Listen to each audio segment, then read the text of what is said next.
Olá, minha gente, tudo bem com vocês? Hoje estamos aqui mais uma vez no nosso querido canal Conversa e Chá, pra gente bater um papo sobre livros. Dessa vez, a nossa obra é O Segundo Sexo, da Simone de Beauvoir. Essa obra é uma obra muito importante no movimento feminista. Ela foi publicada em 1949 e naquele período, a Simone de Beauvoir tinha que falar coisas que hoje pra gente, e ainda bem, são muito óbvias, são muito tidas como, tá, isso a gente já sabe, mas naquela época não se sabia. Então esse livro, esses dois livros, porque tem 2 volumes, eles vêm pra contar muita coisa que hoje pra gente já é óbvio, já é tido como naturalizado. E que Simoninha aqui teve que trazer, teve de quebrar algumas barreiras. Percebi, gente, que tô já falando com vocês e não puxei a vinheta. Então, Pri, roda a vinheta aí pra gente, por favor.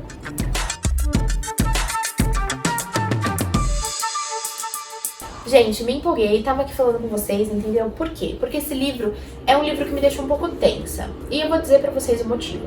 Eu gosto, eu sou o tipo de pessoa que acha que a gente pode falar coisas importantes e interessantes sem ter uma linguagem muito rebuscada. Aliás, eu acho que a gente deveria fazer isso o tempo todo. Porque com a linguagem rebuscada, a gente tira acessibilidade para muitas pessoas. Para e pensa.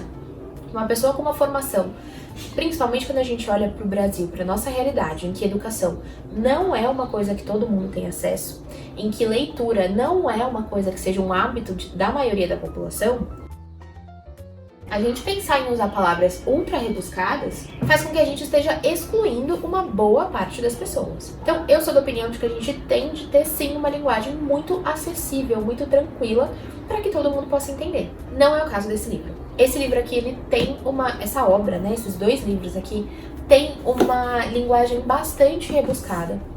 A Simone de Beauvoir, ela vem com uma pegada, eu diria ali, um pouco filosófica. Talvez eu esteja falando besteira, gente, em relação a filosofia mesmo, existencialismo. Eu não sei se é uma frente da filosofia e se ela segue essa linha, não é esse o ponto. Minha ideia aqui não é fazer uma retomada histórica da Simone, eu não me preparei pra isso, não tenho competência pra isso. Mas o meu ponto é que ela tem um rebuscado na hora de falar que, na minha opinião, não se torna acessível para todo mundo. Então, eu não recomendo este livro como primeira leitura. Se você está querendo muito ler um livro feminista, se está querendo começar a estudar o feminismo, eu não começaria por aqui.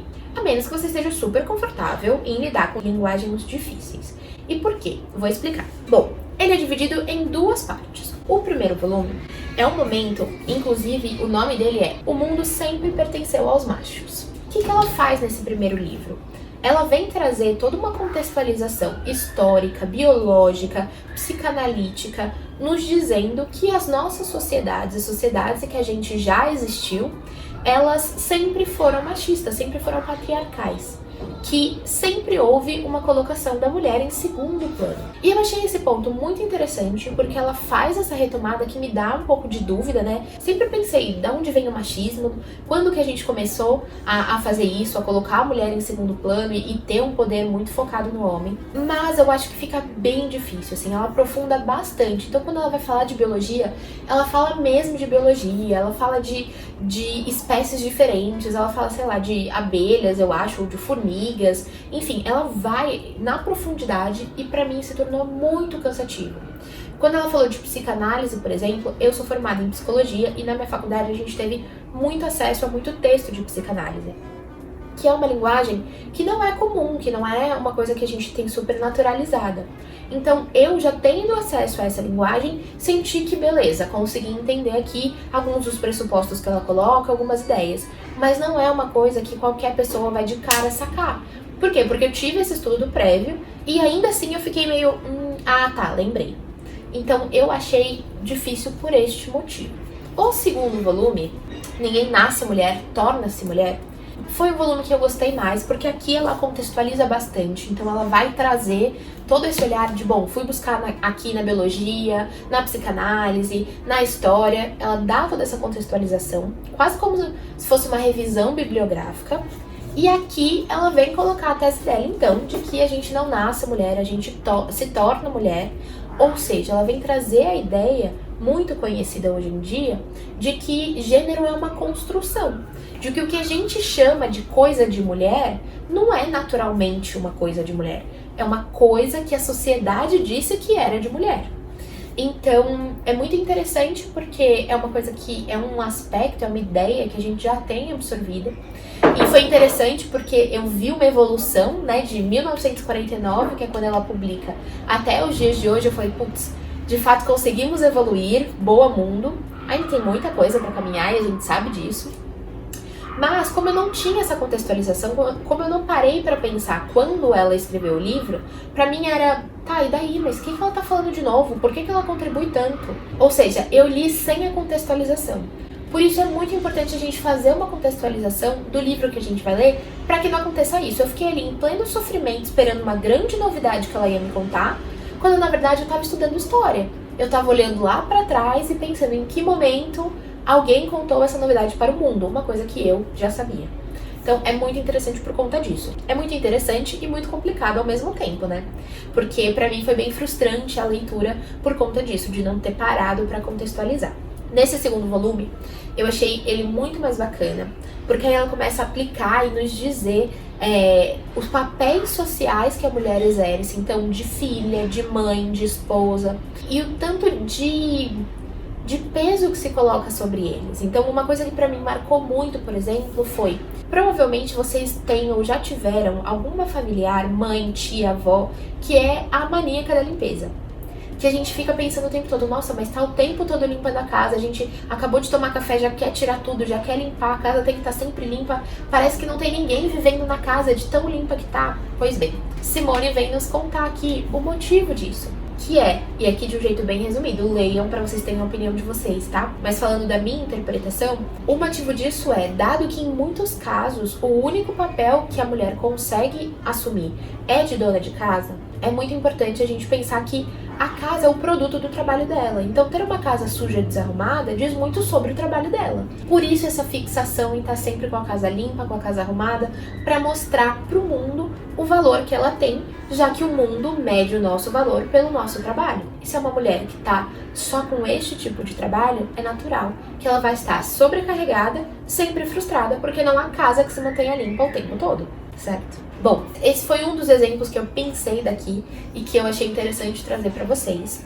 Qual é a minha crítica a Simone de Beauvoir? E aí pessoas mais estudiosas me contem. Mas a minha grande crítica é que a Simone ela não considera classe e raça na leitura dela, na escrita dela, na leitura dela de mundo. O que isso significa? Significa que ela generaliza e ela fala as mulheres, mas as mulheres são extremamente plurais, a gente tem mulheres de várias raças, e quando a gente fala de mulheres pretas, a relação com o trabalho é completamente diferente.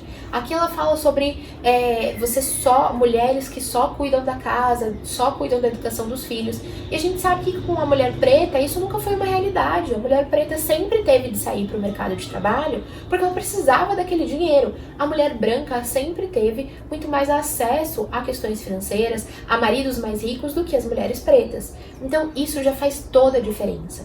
E a minha crítica é tratar as mulheres como se as mulheres fossem as mulheres brancas e ignorar a existência de toda uma camada, de toda uma raça, de todo um grupo de mulheres aqui que tem completa diferença na experiência delas de vida, na experiência delas do que é o feminino, do que é o feminismo. Então esse é o meu ponto de crítica, que depois lendo autoras negras que vêm trazer esse olhar pra gente. Então, poxa, mulheres brancas, parem de dizer que vocês são as mulheres e nós somos as mulheres negras, né? Somos todas mulheres, vocês são as mulheres brancas e nós somos as mulheres negras. E isso faz muita diferença quando a gente vai olhar, porque a gente tira do campo do o normal é ser branco, e então precisamos olhar os pretos pra... Temos vários normais, temos várias manifestações do que é ser mulher na nossa sociedade. Isso faz toda a diferença, e a minha crítica é que a Simone de Beauvoir ela não vem com esse olhar. Então acho que faltou aqui, com muito respeito a toda a construção dela, mas eu acho que faltou ela, pelo menos nessa obra, não li outras. Então pode ser que vocês me contem aqui que Lari, ela corrigiu isso em outros momentos da obra dela, da vida dela. Mas pra mim, faltou esse olhar de raça e de classe também. Basicamente, ela tá falando da vida de uma mulher, e é uma mulher branca de classe média alta. E isso faz toda a diferença, porque não são todas as mulheres que são brancas de classe média alta. Beleza, gente? Fica aqui, então. Acho que foi a resenha mais complicada que fiz pra vocês. porque foi um livro que eu tive muitas sensações diferentes e que eu terminei achando importante ter lido, mas não recomendando muito a leitura para as outras pessoas. Acho que existem outras autoras de vários livros, que foram os livros que eu já fiz aqui primeira resenha. Vou deixar inclusive a playlist aqui no card para vocês. Eu acho que existem outras autoras que vale mais a pena a gente gastar nossa energia lendo, porque eu acho que elas são mais atuais, elas falam de coisas que são mais próprias do nosso dia a dia. Eu destinaria a leitura da Simone de Beauvoir, por exemplo, para quem quer fazer um estudo histórico do feminismo, para quem quer aprofundar no passado do feminismo, não para quem quer olhar para as discussões recentes, para as discussões atuais. Essa é a minha sugestão, espero que vocês tenham gostado. Não se esqueçam, antes de sair daqui, de se inscrever, ativar as notificações e dar o like aqui nesse vídeo se você acha bacana, se você tem aquela amiga, aquele amigo que tá lendo Simone de Beauvoir, que tá lendo O Segundo Sexo, já manda pra ele e pra ela agora esse vídeo, porque eu quero saber outras opiniões além da minha. Combinado? Um beijo e até o próximo Conversa e Chá.